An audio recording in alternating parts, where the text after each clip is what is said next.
tayo sa Mata ng Agila Weekend. Natukoy na po at sinampahan na ng reklamo ng Central Visayas Police ang dalawang individual na nasa likod ng pagpapakalat ng fake news sa social media. Partikular na rito ang video ng isang pagtitipon sa Cebu na pinalalabas ng mga sospek na prayer rally ng mga taga-suporta ni dating Pangulong Rodrigo Duterte. Ang detalye sa report ni Mar Gabriel.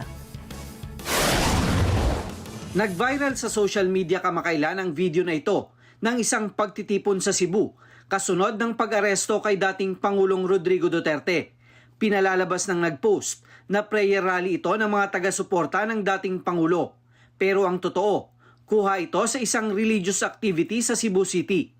Agad na nagsagawa ng investigasyon ang mga tauhan ng Police Regional Office 7 at pagkatapos ng 3 linggo, natukoy nila ang dalawang individual na nasa likod ng pagpapakalat ng fake news. Initial pa lang ito, no? Ito pa lang yung unang dalawang nakita natin. Dahil sabi ko nga kanina, masinsin yung pagtugaygay ng ating mga cyber investigator sapagkat kailangan sundin natin yung tamang proseso ng isinasaad ng anti-cybercrime law.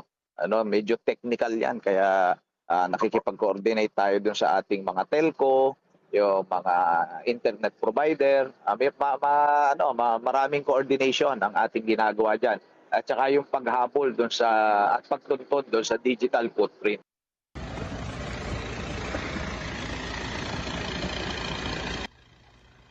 Agad na sinampahan ng reklamo sa piskalya ang dalawang sospek, base na rin sa direktiba ni PNP Chief General Romel Francisco Marbil.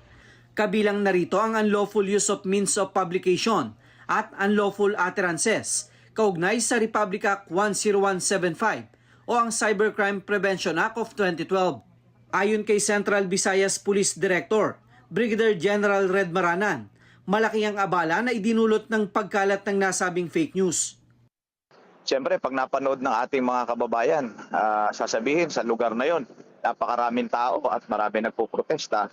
So, iiwas sila doon sa lugar na yon, no? At yung mga transaction nila, official transaction, personal transaction, ay kakancel ng ating mga kababayan. Only to find out na hindi naman pala totoo, na ganun ang sitwasyon doon sa lugar na yun. Sa harap nito, nagpaalala si General Maranan sa publiko na huwag agad maniwala sa mga nakikita o nababasa online.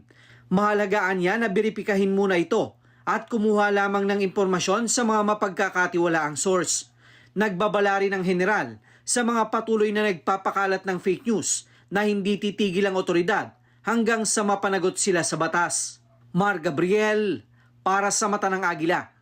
Matatag, matapang, matapat.